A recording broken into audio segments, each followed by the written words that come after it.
बिस्मिल्लाहिर्रहमानिर्रहीम। अस्सलामुअलैकुम। इल्म की बात देखने वालों को राव कमर रिजवान नई वीडियो में खुशामदीद कहता है।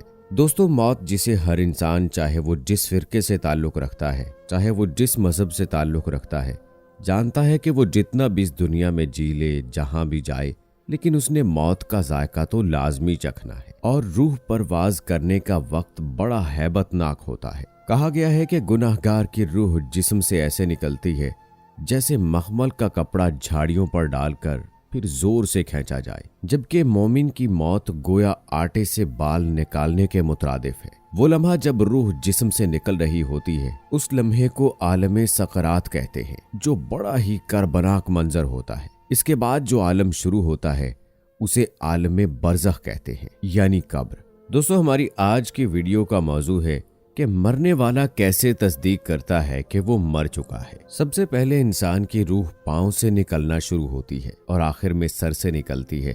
अगरचे दिमाग कुछ लम्हे जिंदा रहता है, जब इंसान मर जाता है या उसकी रूह परवाज हो जाती है तो उसे यूं लगता है वो ख्वाब देख रहा है। उसके साथ जो होता है उसे यही महसूस होता है कि वो ख्वाब में है। उसे नहलाया जाता है, कफन पहनाया जाता है, नमाज जनाजा पढ़ाया जाता है। उसे बस इतना पता होता है कि जो सब कुछ हो रहा है वो ख्वाब देख रहा है। इसके बाद आलम बरज़ख शुरू हो जाता है। उसके अहलो अयाल उसके जिस्म खाकी को कब्र में दफन करके घर की तरफ रवाना हो जाते हैं। तब दो फरिश्ते आते हैं और एक उसे कंधे से हिलाएगा ताकि वो उठ बैठे। तो उसका जो ख्वाब था अब वो उससे बेदार हो चुका होता है और सबसे पहले वो अपने कफन को हाथ लगाकर कहता है कि मेरा लिबास कहाँ है और मैं कहाँ हूँ। उस वक्त तब उसे एक फरिश्ता बताता है कि वो मर चुका है और अब वो अपनी कब्र में बैठा है। वो फरिश्ते जो उसकी कब्र में उतारे जाते हैं उन्हें मुनकर नकीर कहते हैं। जब उसे पता चलता है कि वो मर चुका है तो तब वो चीखता चिल्लाता है और अल्लाह के हजूर गिड़गिड़ाता है कि ऐ मेरे रब, मुझे माफ फरमा दे।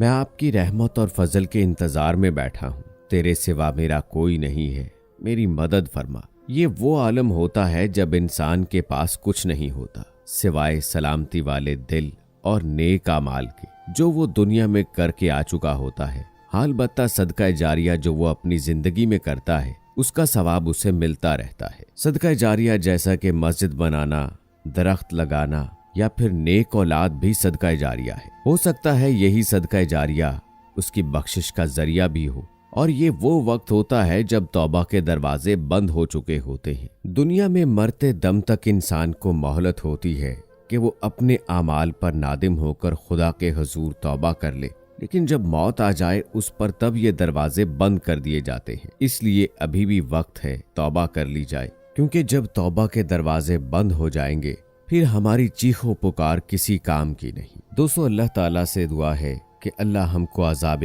कब्र से और क़यामत की घबराहटों से बचाए और क़यामत के दिन अपने खास साया में जगह नसीब फरमाए, आमीन। दोस्तों, हज़रत अबू हुरैरा रज़ी अल्लाह ताला अन्हो से रिवायत है, वो फरमाते हैं कि आप सल्लल्लाहु अलैहि वसल्लम ने फरमाया, जब कोई मोमिन बंदा मर जाता है तो दो नूरानी चेहरे वाले फरिश्ते उसके आगे आते हैं और उन फरिश्तों के साथ एक खुशबूदार कपड़ा होता है जिससे मुश्क की खुशबू आती है। वो उस मोमिन की रूह को उस कपड़े में लपेट लेते हैं और उस रूह को खुशखबरी सुनाते हैं और कहते हैं, ऐ पाक रूह, निकल इस पाक जिस्म से और चल जन्नत के बागात और जन्नत की ठंडी हवाओं की तरफ। फिर वो फरिश्ते उस रूह को आसमान की तरफ लेकर चढ़ते हैं। आसमान वाले कहते हैं, यानी फरिश्ते, कोई पाक रूह है जो जमीन की तरफ से आई है। अल्लाह ताला तुझ पर रहमत करे और तेरे बदन पर जिसको तूने आबाद रखा। फिर वो फरिश्ते उस रूह को परवरदिगार के पास ले जाते हैं। अल्लाह ताला फरमाते हैं, इस रूह को ले जाओ अपने मकाम में, यानी इल्लियीन में, जहां मोमिनों की अरवाह रहती हैं। क़यामत होने तक वहीं रखो। इसी तरह जब किसी काफिर की रूह निकलती है तो दो फरिश्ते बदसूरत और डरावनी चेहरे वाले आते हैं और उन फरिश्तों के साथ गंदा और बुदबूदार टाट होता है। वो उस काफिर की रूह को उस टाट में लपेट लेते हैं और लानत भेजते हुए उस रूह को खबर सुनाते हैं, ऐ नापाक रूह, निकल नापाक जिस्म से, चल जहन्नम की तरफ और गर्म खौलते हुए पानी और जहन्नम की गर्म हवाओं की तरफ रब की नाराजगी के साथ। फिर उस रूह को लेकर आसमान की तरफ चढ़ते हैं।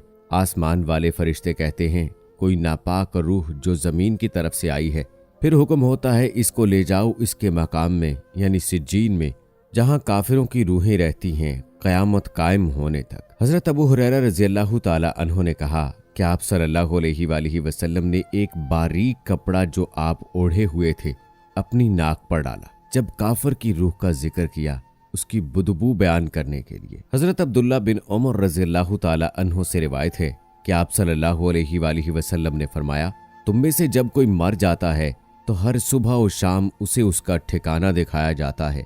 अगर वो जन्नती है तो जन्नत में, और अगर जहन्नुमी है तो जहन्नुम में, और उससे कहा जाता है कि यही तेरा मकाम है जब क़यामत का दिन अल्लाह ताला तुझे उठाएगा।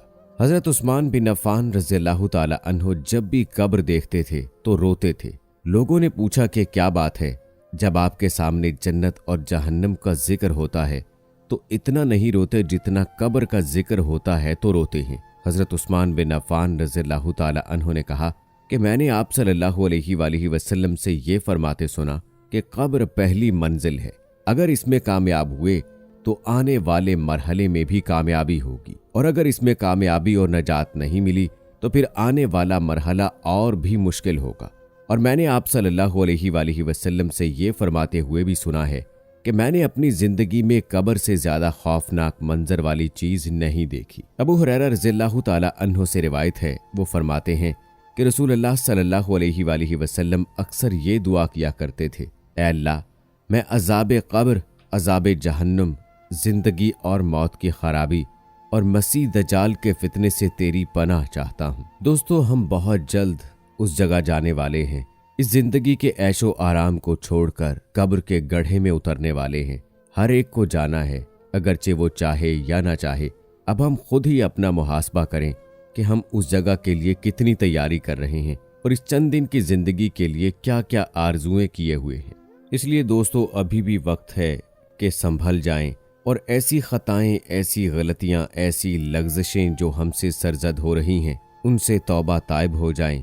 अल्लाह के हुजूर सरबसजूद होकर गिड़गिड़ाकर अपने कबीरा सगीरा गुनाहों की माफ़ी तलबी करें और अल्लाह से पनाह मांगें उन मौत के मुश्किल मराहिल में कि जहां इंसान को इंतहा दर्जे की तकलीफ होती है, और फिर कब्र के अजाब से कि जहां मुख्तलिफ किस्म के कीड़े मकोड़े होंगे, ऐसे ऐसे जानवर के जो हमने जिंदगी में देखे भी ना होंगे, वो भी कब्र में इंसानों की मैयतों को खा जाते हैं। इंसान मट्टी से पैदा हुआ और फिर उसे मट्टी होना है। अल्लाह से दुआ है कि अल्लाह ताला हमारी आखिरत आसान करे, हमारा ईमान पर खात्मा फरमाए और हमें वैसा बना दे जैसा वो चाहता है। आमीन सुम्मा आमीन। दोस्तों, ये थी हमारी आज की वीडियो। उम्मीद करते हैं कि आपको पसंद आई होगी।